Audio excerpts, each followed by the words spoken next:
I'm Wendy Zuckerman, and you're listening to Science Versus. And today on the show, we are pitting facts against fats. For years, the top dogs in nutrition have been howling about how foods like butter and bacon are bad for us because they are packed with saturated fats. And instead, they say, we should be eating vegetable oils. These oils are filled with a different combination of fats that experts have told us are good for us. But there's a trend that's popping off right now that says that these top dogs are barking up the wrong tree. And in fact, butter is healthy, and those vegetable oils, which are probably sitting on your kitchen countertop right now, are actually incredibly dangerous and might even be killing you.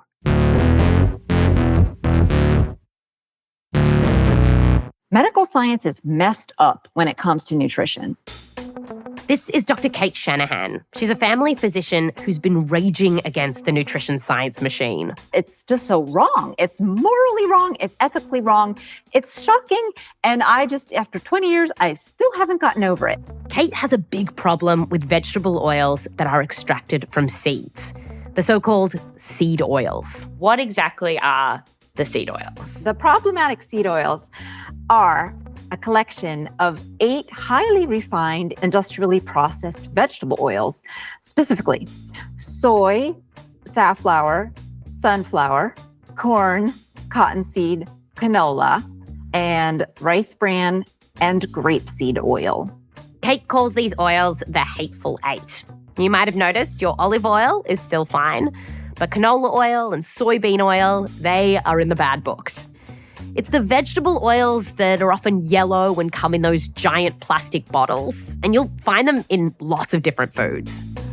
So they are in salad dressing. Your canned tuna, preserved veggies are in. Even olives these days are often in soy oil. Frozen dinners, tater tots, microwave popcorn, granola, supposedly healthy granola.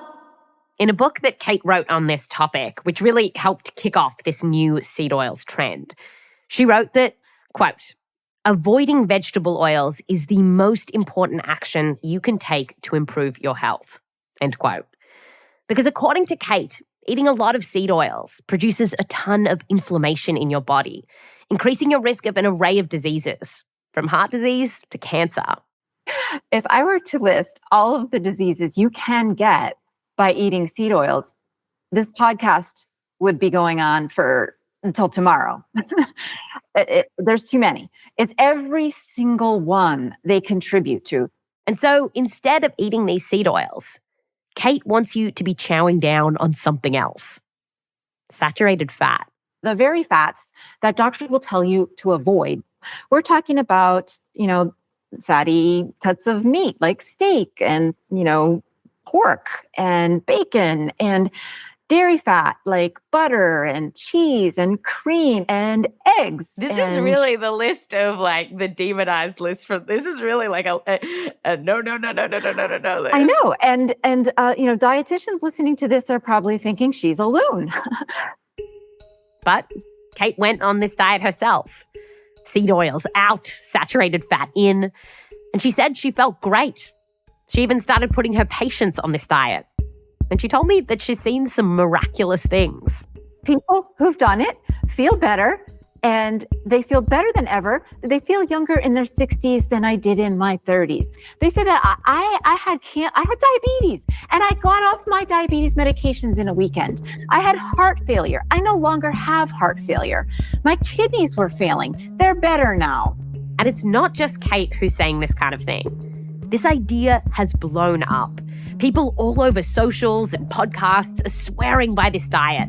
And they're saying that you need to stop eating seed oils. Seed oils are some of the worst fucking things your body can consume. These oils are inflammatory. They've been linked to heart disease, cancer. They are poisons, plain and simple. Seed oils are of the devil. They are the cause of every problem in the world. Wow. Almost. So today on the show, we are finding out what is going on here. Is your canola oil really killing you? And is butter now healthy? It's the ultimate clash of the titans. In one corner, seed oils. In the other, your bacony, buttery, saturated fat. Who will win? And I got to tell you, chewing the fat on this one, I haven't worked on an episode of Science Versus that has upended so many of my views about food. When it comes to this diet, there's a lot of... Seed oils are of the devil. But then there's science. Science Versus Seed Oils is coming up just after the break.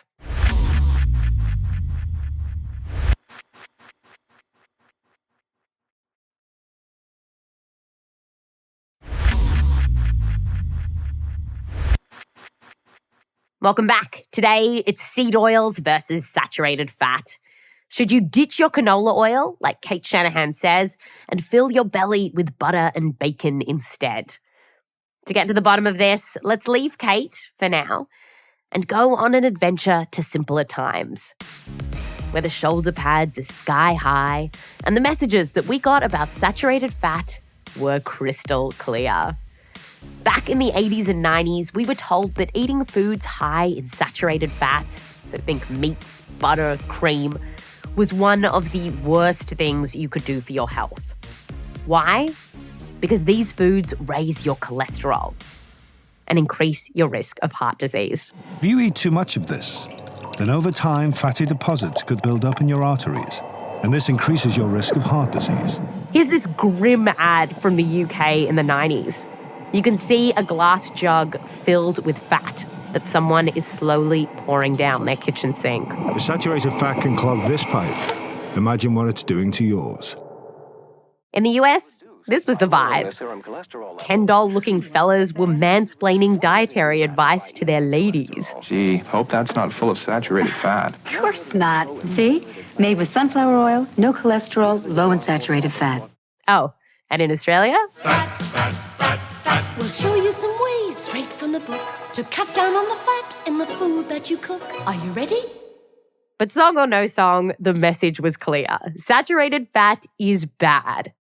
So is this true? To find out, we need to meet a new guest. So please introduce yourself. Yeah, sure. My name is Jason Wu. I'm a professor and head of the nutrition science team at the George Institute for Global Health, based in Sydney, Australia. I'm on the land of the Gadigal people of the Eora Nation. I've always just known that saturated fats are bad. Yeah. When did you first get the message that saturated fats are bad for us? Certainly, it was from a pretty young age as well. I was born in the 80s, and my family, my parents, just about every person, when they think about nutrition around, if I want to be healthy, I just got to stay away from it. So it's a message that has been around for a long time. Yeah, that message partly dates back to some controversial research from the 1950s, suggesting that some countries where people eat a lot of saturated fat, like the US, Canada, and Australia, also have higher rates of heart disease compared to countries where people don't eat that much of it. And since then, we've had a whole lot more evidence, which I'm happy to go into, that sort of suggested that the story is not as simple as what it seemed. So let's get into this evidence. Saturated fat is a type of fat that's generally solid at room temperature. So think of chunks of lard, coconut oil, palm oil, and of course, butter. Butter is sort of what's traditionally held up as the poster child of what to avoid, right? It is a big chunk of saturated fat, right? That is butter. Right, of animal-based, right, saturated fat. If you imagine a stick of butter, half of that is literally saturated fat. And several years ago, Jason and his colleagues wanted to see if butter was really that bad for us. So they scoured through the literature, grabbing all these studies that had looked at whether people who ate a lot of butter had higher rates of things like heart disease, stroke, diabetes, and even premature death. We don't just cherry pick one study, two studies. We pull these kinds of studies together and say, if you look at them all together, what does it tell us? They found 9 studies that included more than 600,000 people who'd been followed for many years, and every now and then quizzed about what kinds of foods they were eating, and particularly how much butter they were popping in their pie hole. By the end of the study, nearly 10,000 people had heart disease, and more than 28,000 had died. So, did the butter boys fare worse? Well, let's start with the worst possible thing here. Premature death. People who reported eating more butter had an ever so slightly elevated risk of total mortality. Okay. Per every serve, so about 14 grams of butter per day, it's about a 1%, barely statistically significant elevated risk of premature death. Got that? Eating a bit of butter every day increased your risk of dying prematurely by 1%. So it's clearly not arsenic here. And then when we zoom in on heart disease, what was the link between getting a heart attack or stroke and eating butter? Zero. Absolutely no relationship between eating more butter and heart disease risk. Oh, wow. With diabetes, eating a little butter actually lowered your risk of getting it by around 4%, which I couldn't believe. Lower risk of type 2 diabetes. Right. Yes, you heard that correctly. So it's a very, very small amount. Just to give you something in comparison, in similar kinds of analysis looking at things like sugary drinks, right? Coca-Cola, Pepsi, every one serve per day of, say, a can of Coke is related to nearly 20% higher risk of type 2 diabetes. So just to give you a sense of... Right. And this was like in the 1%, 2% in either direction. Right, yeah. In 2016, Jason and his team published this study and gave it the title, Is Butter Back? And some scientists couldn't believe it. When it first came out, it was very controversial. A lot of people sort of took us to task and said, butter is clearly bad for you. And we said, well, we've just shown you the evidence. and if you've got other evidence you would like to present to us and say how terrible it is, like on the realm of sugary drinks, I'm all for it. Please show us that data. Please show us that evidence. And none were really particularly forthcoming. So that is butter. Now, when you zoom out to all kinds of foods that are rich in saturated fat, so not just butter, but also stuff like cream, lard, bacon, beef, pork, sausages, the research is a little more mixed. Like one big review did find that overall, shoving less saturated fat down your gob could cut your risk of heart disease by a bit. But still, the message coming out of science right now is that saturated fat is not the big killer that the 80s led us to believe. Turns out it was the shoulder pads all along. But this did make me wonder, what does this mean for that whole story that we've been told about why saturated fat is bad? Like, that foods like butter and bacon clog our arteries with dangerous cholesterol and then bam, heart attack. Like, is that whole story a lie? Because some headlines seem to be suggesting, yeah. High cholesterol may not mean heart disease in your future after all. Most Americans believe heart attacks happen when cholesterol clogs your arteries. In reality, cholesterol is actually not the main culprit. Some are even saying that cholesterol is healthy for us. So what is going on here? To find out, I called up David Schade, a professor of endocrinology at the University of New Mexico Health Sciences Center, on the other side of the globe. Are you still in Australia? I am still in Australia. Wow, we're doing this across the world. This is amazing. It's good, right? I've never done it that far. So this is exciting to me. And it was exciting for me to chat to David because I wanted to know, is it possible that cholesterol is good for us?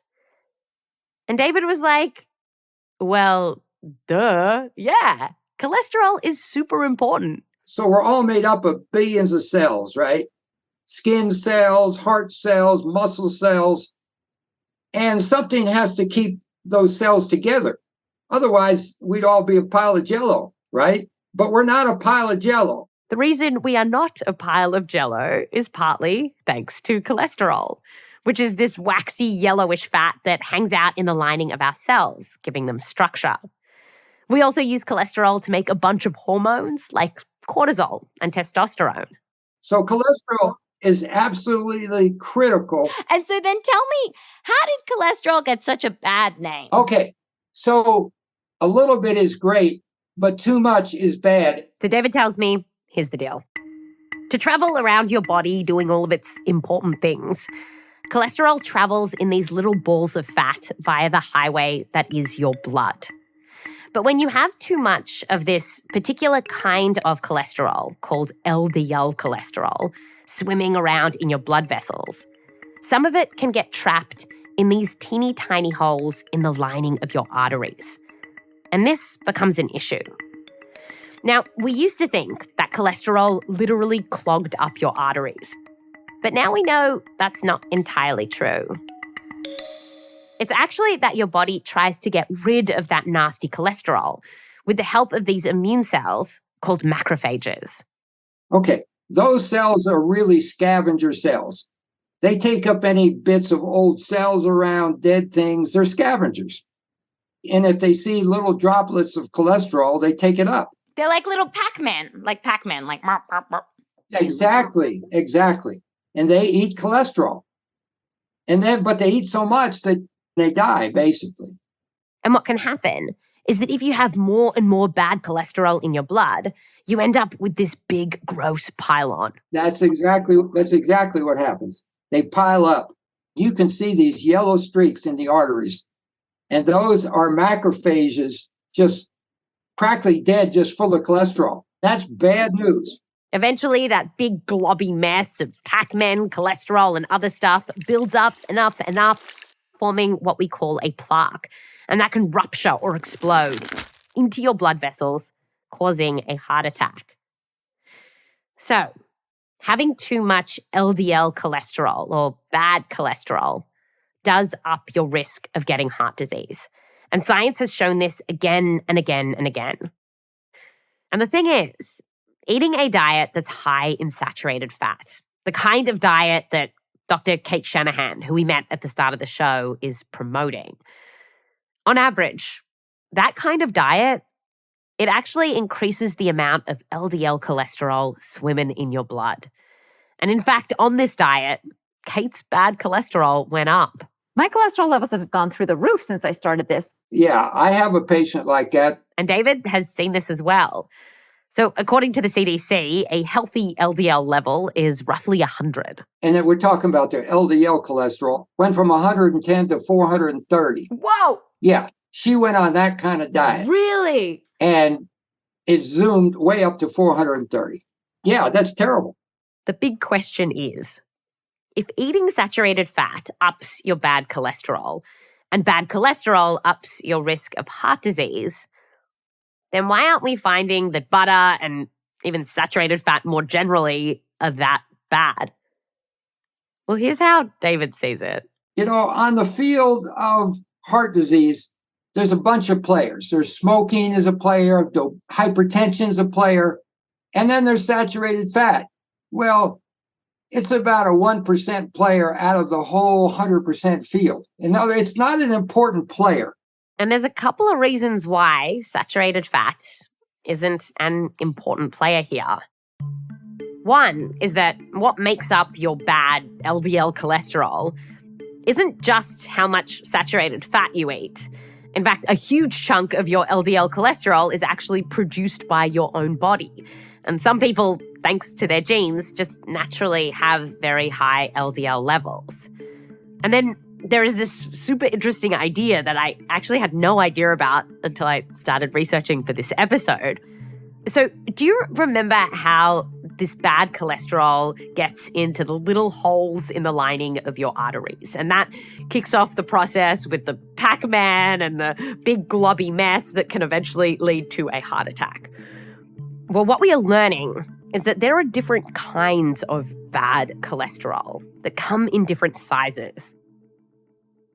As with everything else, there are different sizes of people, there are different sizes of dogs, there are different sizes of cholesterol particles that circulate around in you. Okay. Now, it turns out, since the cholesterol has to go through these pores, the little ones go through much easier than the big ones. So the little ones are much more dangerous than the big ones. You can think about it like this. The smaller the dog, the rattier it tends to be. The smaller the cholesterol, the more dangerous it tends to be. And research is suggesting that the kind of cholesterol that saturated fat ups in your blood is kind of like a pug-sized cholesterol. So it's not great, but it's not some shitty chihuahua. And then, finally, there's something else going on here. When you eat foods with saturated fat, you're not just eating fat. Like, if you think of a stick of butter, there's other stuff in it, like omega-3 fatty acids, calcium, and vitamin D, all of which might play a role in reducing your risk of heart disease. So maybe when you eat some of these saturated fatty foods, you might up your bad cholesterol, which increases your risk of heart disease, but then you might end up with some more nutrients, which lowers your risk of heart disease. So at the end of the day, when it comes to butter, here's how Jason sees it. And I think this is a really important point. At no point in time do we say that, therefore, go and knock yourself out, eat as much butter as you like, right? Because that clearly also isn't what we found. We basically found a somewhat neutral to marginal effect of butter. Neutral to marginal effect. Perhaps a Jurassic Park analogy might help us here. Saturated fat is no T-Rex. It's not a big killer. But it's not Laura Dern either. It's more of a Jeff Goldblum, like a bit creepy, but also kind of fun. And if you personally have a high risk of heart disease, then cutting back on saturated fats is something that you can do to reduce your risk. But bottom line, I think Dr. Cate Shanahan, who we met at the start of the show, she has a point when she says that these foods aren't as bad as we've been told they are. But to Kate, the real velociraptor in the kitchen are seed oils. She says that it's these oils that are causing an array of diseases inside your body. And with the help of thousands of muffins and a whole lot of butt fat, we're going to find out if she's right after the break.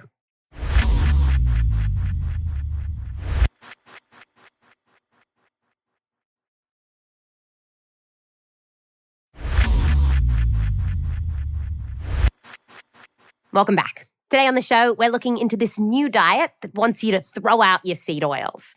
So think canola oil, corn oil, that giant bottle of yellow stuff in your kitchen. Get rid of it, people are saying. Why?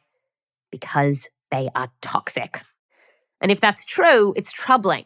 Because in the US, consumption of seed oils has more than doubled since the 1960s.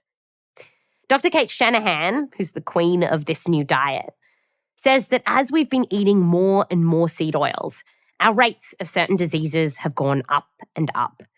There's this graph that she uses on her website and book, and it's flown around the internet, that shows seed oil consumption skyrocketing alongside various diseases like obesity and cancer. We have the entire population of the United States consuming more seed oils than ever every year.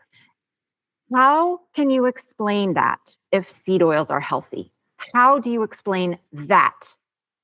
Everyone's asking us to ignore this. It's like the man behind the curtain on The Wizard of Oz. Don't pay any attention to what you see with your own eyes. Now, this is, of course, just a correlation. And, one big reason why cancer rates are going up is because our population has been getting older and older. And Kate told me that she knows correlation doesn't equal causation.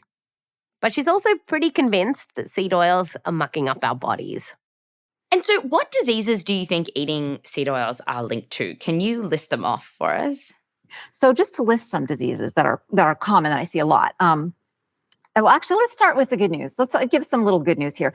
Things that go away really quickly when you stop eating seed oils are skin conditions like acne, inflammatory skin conditions like acne, and eczema, and recurring hives. Inflammatory digestive systems get a lot better, and even irritable bowel, even celiac disease, I think brain cancer, dementia, and Parkinson's, heart attacks. They cause heart attacks. So there's nothing that they don't cause. And that means there's nothing that won't get better, at least a little bit, and maybe a whole lot when you stop eating seed oils. So in Kate's mind, this long list of diseases are connected by one thing: inflammation. And based on quite a lot of theory, Kate reckons that by looking at the biochemistry, examining what makes up these seed oils at a molecular level, she thinks that when we burn these seed oils for fuel in our body, it releases free radicals that she says are bad for us. And can release very dangerous particles into our bodies after we've eaten these things in large amounts. And this, she says, can lead to inflammation. Now, when we asked Cate for her best evidence that seed oils are linked to all those different diseases, a bunch of the papers that she sent us weren't actually about seed oils, but studies connecting oxidative stress, inflammation, and certain illnesses. But if you look in the literature, there have been other theories about whether the fats in these seed oils might cause inflammation. And all over the internet, people are saying that the way that we refine and make these oils puts a bunch of toxins in them that then are dangerous when we eat them. So what we've got is a lot of theory, but now it's time to put it to the test. So meet David Iggman. He's a doctor and researcher at Uppsala University in Sweden, and he has gone to heaven and earth to find out what is up with these fats. Or at least his team did a lot of baking. We made a lot of muffins, like thousands and thousands of muffins, but we changed the flavor like every week. We had some chocolate, some vanilla, some cinnamon. David and his team baked all of these muffins because he's done a series of studies to find out if you feed people muffins that are packed with either seed oils or saturated fat, what happens? Does inflammation in their body go up or not? So, for example, in one study, he got around 60 people to eat muffins, some which were made with palm oil, which is a saturated fat, and others were made with sunflower oil, which is a big no-no, according to Cate. So they were like very similar in all aspects, except just what kind of fat we put into them. So people ate these muffins for 8 weeks, and throughout the experiment, David and his team would then test a bunch of things in their body, including markers of inflammation. Now, if seed oils are indeed bad for us and cause inflammation, then you'd expect that the sunflower oil group would see a bump in their inflammatory markers, right? In your study, what did you find? Did the sunflower oil eating group have more oxidative stress? No, we measured no increases in inflammation, these markers. And in fact, a big review paper on this topic said that there was, quote, virtually no evidence that adding seed oils to your diet bumps up your inflammatory markers. I talked to Cate about the muffin study. So there's a lot there to unpack. So for one thing, it was an 8-week study. That's not long enough. It takes years before the body composition will change. And secondly, we're not talking about real endpoints when we're talking about inflammatory markers. Inflammatory markers are blood tests. We don't treat blood tests in medicine. We treat human beings who have real physical feelings. And this brings us to a completely different study that David was a part of. I asked him about it. So what did you do? You took samples of butt fat from these elderly men? Yeah, it was buttock. So in this study, David's team analysed these fat samples, which had been taken from the buttocks of more than 800 older Swedish men and then stored for around 15 years. Were you excited when you found out there were these samples in the fridge? Like, that's a... we just found this fridge lying around with all these buttock fat samples. No, that's not quite how it happened, but yeah, it's a cool study. I mean, it's very impressive that we have all this data. And to understand what David is doing with all of this data, you need to know that seed oils have a bunch of these particular kind of fats in them called polyunsaturated fats. So on a very basic level, you can think about it like this. Butter and bacon equal saturated fat. Seed oils equal polyunsaturated fat. Although in reality, life is always more confusing. But basically, whichever fat you're eating more of, if you don't burn it right away as energy, it'll get stored in your body as that kind of fat. And this means that David and his team could look at the makeup of the butt fat in all of their samples and say, well, if you ate a ton of seed oils 15 years ago, are you now more likely to have something like heart disease or to die prematurely? Which, if Cate's right, should be crystal clear in their data, right? But it wasn't. In fact, having tons of those fats that come in seed oils was connected to lower risk of dying. Oh, so people lived longer. Yeah, if you have more of this in your buttock fat, and if you're a 71-year-old man in Sweden, then you lived longer. Now, it wasn't by much, and one big review paper found that it probably doesn't make too much of a difference to your lifespan if you eat seed oils or not. But bottom line, they're not finding that seed oils are dangerous here. David concluded that having more of these seed oil fats in your buttock fat does not seem to be harmful in any way. It may be the opposite.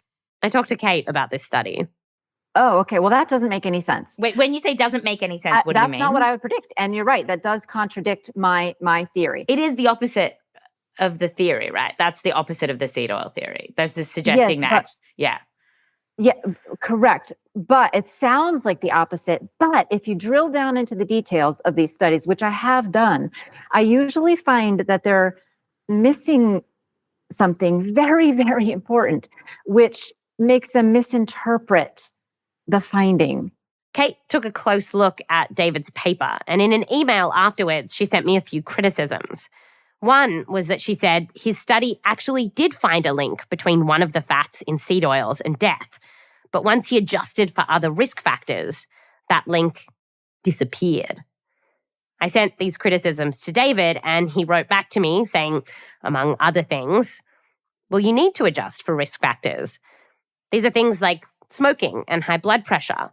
And these things can affect your likelihood of getting heart disease or dying. So if you don't control for this stuff, you can come up with the wrong conclusion and say, blame these fats for something that smoking is doing. And zooming out, there are other kinds of studies that don't use fridges full of buttock fat. And God help me, I'll say buttock as many times as I like. And in these studies, you can find a couple that suggest seed oils up your risk of heart disease. But the vast majority of the research here doesn't. And in fact, one review looking at almost 50 randomized controlled trials involving more than 24,000 people found that on average, these oils are probably good for your heart.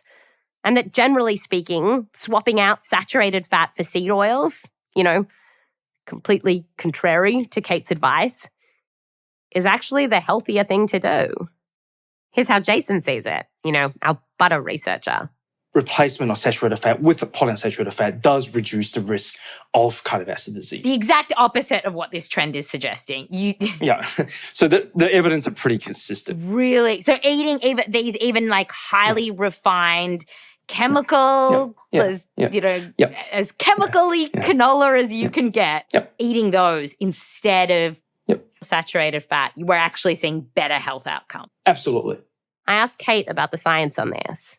I have looked at these studies and I have found a flaw in all of them. After the first, 300 studies, I kind of lost interest in, what is the latest way that they're misinterpreting it, If the seed oils theory was as strong as perhaps you'd like it to be, you would expect all these studies, even with their flaws, would find that people who have seed oils that have polyunsaturated fats in their blood are doing worse.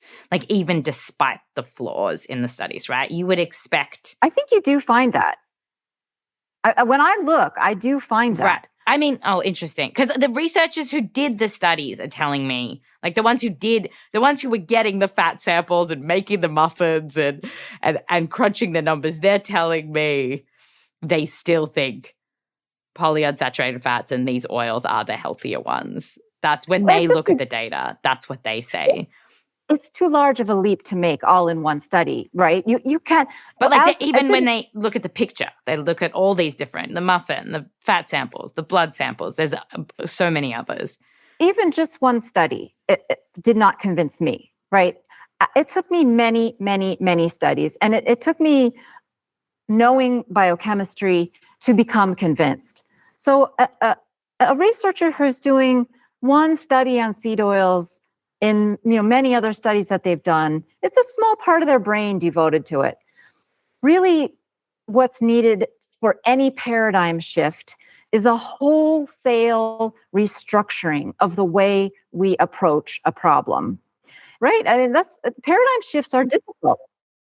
Going back and forth with Cate on this, I think it's just that she trusts the few studies out there showing that seed oils are harmful and doesn't trust the many, many studies that show that these oils are fine for you and possibly even healthier. I would talk to my patients and ask them, if somebody came out of the hospital, what did you eat before you went into the hospital? Fish. What'd you fry it in? Canola oil. Time and time again, I heard things like that. James Gandolfini, what was his last meal? Do you know? No, I'm not familiar. He had shrimp deep fried, a double serving of it, dipped in mayonnaise, which is made out of seed oils. He had like 2 portions of that. That's like the worst form of seed oil. He had a heart attack that night and died. Right, and you think that's what killed him? No, it was a lifetime of seed oils, and that was the fatal blow, right? So that's where Cate stands. But there is one final point to make here. Even though, on the average, the research tells us that the fats in seed oils are healthier, they're not so healthy that if you're eating a diet full of junk food that happens to have seed oils in it, like chips and tater tots and fast food, that diet will be good for you. So, if you go on this new seed oil diet and you bin your seed oils and end up eating a bunch more fruit and veggies and home-cooked meals, you could end up on top. But it probably wasn't avoiding the seed oils that did it. They're more like an innocent bystander here. And so when it comes to this idea that seed oils are the devil and saturated fat is our savior, well, perhaps let's give David Schade, our cholesterol researcher, the final word here. Every year there are crazy diets that people put out without any scientific justification. And that's one of them. It's all crapola. Crapola? Is that what you said? It is. Crapola. Crapola, yeah, that's what it is. That's a technical term. That's Science Versus.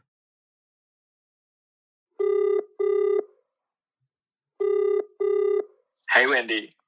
Hey, Joel Werner, supervising producer at Science Versus. Are you excited that seed oils is now... We finished the episode. That's it. The episode's over. That's right. Congratulations to the audience. So how many citations were there in the episode today? There were 102 citations, yes. And how can people find these citations? I'm just looking at them now and my head is spinning, even though I'm the one that put the vast majority of them in there. If people want to see these citations and read more about anything that we talked about today, then head to our show notes and click on the link to the transcript and you'll see all the citations to basically every word that came out of my mouth today. And we have a podcast recommendation for you. It is called Heavyweight. It's not a new podcast, but they have a new season out. And this podcast is phenomenal, right? Heavyweight's I don't know. I feel like it's the podcast that podcasters rave about. People who make podcasts notoriously don't have time to listen as much as they want to, and we're too busy kind of making the thing to listen to the thing. But Heavyweight is the one show that everyone I know who works in audio never misses an episode of. It's an absolute classic. Yeah. So go check it out, Heavyweight. It's available on all of your podcast catchers, just like we are. So go enjoy it. New season, it's going to make you laugh and cry and do both at the same time. All right. Thanks, Joel. Thanks, Wendy. Bye.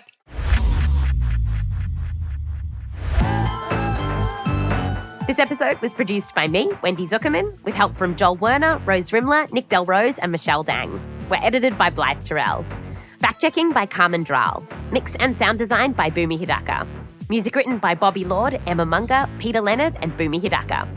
Thank you to all of the researchers that I spoke to. I really went back and forth with a bunch of researchers, and I just so much appreciate your time and explaining the science to me. So thank you to everyone I spoke to, including Dr. Lorena Pacheco, Dr. Chi San, Dr. Tetsumori Yamashima, Dr. Idris Mughal, Professor Rashika Ahmed, Dr. Atem Talima, Dr. Heidi Silva, Professor Ronald Krauss, Dr. Yutang Wang, Dr. David Sullivan, Professor Peter Clifton, Dr. Lee Hooper, and others.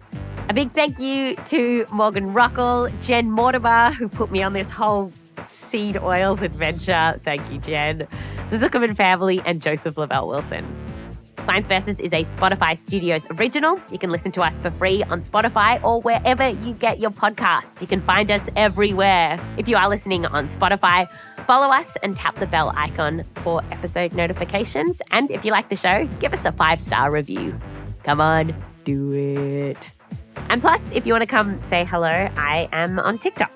So I'm at Wendy Zuckerman, WendyZukerman. We're also on Instagram, science_VS. I'm Wendy Zuckerman. Back to you next time.